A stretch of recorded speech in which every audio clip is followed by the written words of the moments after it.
এখন আমি এই মজাদার সরিষা ইলিশটি রান্না করে দেখাবো।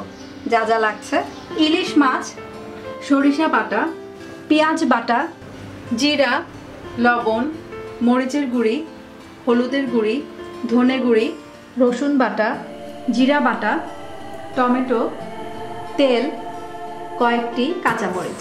একটি পাত্রে আন্দাজ মতো তেল দিয়ে গরম করে নিয়েছি। 1 চিমটি পরিমাণ গোটা জিরা দিয়ে দিলাম, একটুখানি ভাজতে হবে। এবার একটা বড় আকারের পেঁয়াজ বাটা দিয়ে দিলাম। আঁচটা কমিয়ে একদম লো আছে।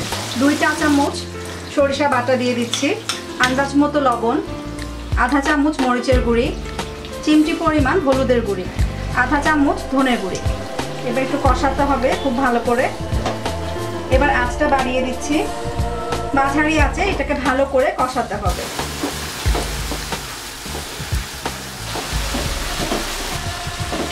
কষানো হয়ে গেছে। এবার আমি আধা চামচ পরিমাণ রসুন বাটা, আধা চামচ পরিমাণ জিরা বাটা দিয়ে দিচ্ছি। আবার কষাতে হবে। জিরা গোটা দিলাম, আবার বাটা দিলাম কেন?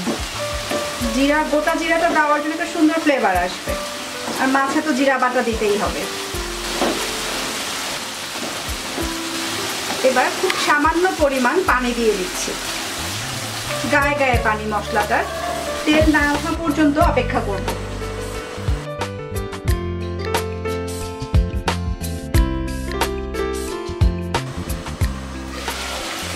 তেল উঠে এসছে, এটাকে এখন খুব ভালো করে কষাতে হবে।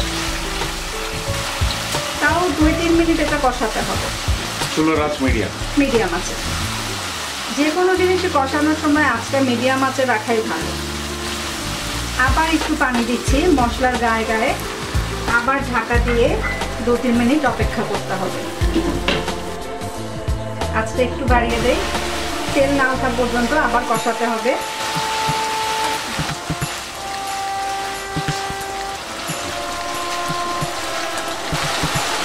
তেলটা উপরে উঠে এসছে, মশলাটা কষানো শেষ।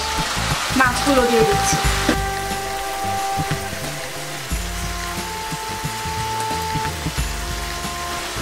আধা মিনিট মতো ঢেকে রাখবো।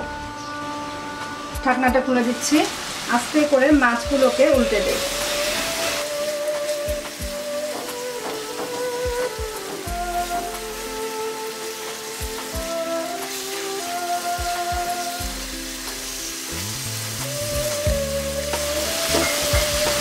অল্প পরিমাণ পানি দিয়ে দিচ্ছি। আবার আধা মিনিট মতো ঢেকে রাখবো। আধা মিনিট হয়ে গেল। এভাবে ধরে ধরে নাড়িয়ে নাড়িয়ে কষাতে হবে। আবার একবার উল্টে দেই।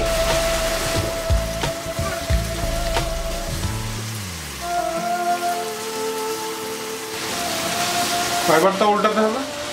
3 বার উল্টাতে। একটা জিনিস খেয়াল রাখতে হবে, ইলিশ মাছ কিন্তু খুব বেশি কষাতে হয় না, চট করে মশলা ঢুকে যায়। আর রান্নাটা খুব তাড়াতাড়ি করতে হয়, না হলে মাছটা শক্ত হয়ে যায়।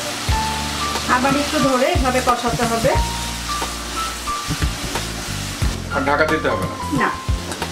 এবার আমি ঝোল দিয়ে দিচ্ছি। পানিটা আসলে আন্দাজ মতো দিতে হবে। আমরা তো এখানে মোট রান্নায় সর্বমোট 2 কাপ পানি ইউজ করলাম। এরকমই হবে। এবার ঢাকা দিয়ে দিব, মিনিট খানেক এটা হতে থাকে। এবার একবার খুব সাবধানে মাছগুলোকে উল্টাতে হবে।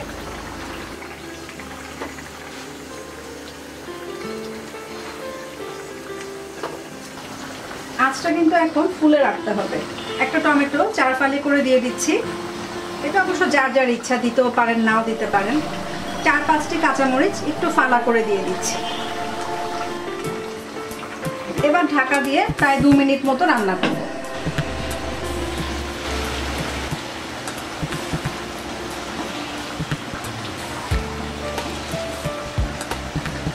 মাছগুলোকে আরেকবার উল্টে দেই। হয়ে আসছে প্রায়। এটা চুলোটা বন্ধ করে দিচ্ছি। হয়ে গেছে এটা। এবার একটা বাটিতে আমি তুলে নিচ্ছি। আস্তে তুলতে হবে যেন মাছগুলো ভেঙে না যায়। খুব সুন্দর গন্ধ বের হয়েছে। সরিষার একটা সুন্দর গন্ধ। অবশ্যই করবেন। কোনো প্রশ্ন থাকলে আমাদের ব্লগে কমেন্টে কমেন্ট করবেন। আমি উত্তর দেওয়ার চেষ্টা করব। ধন্যবাদ।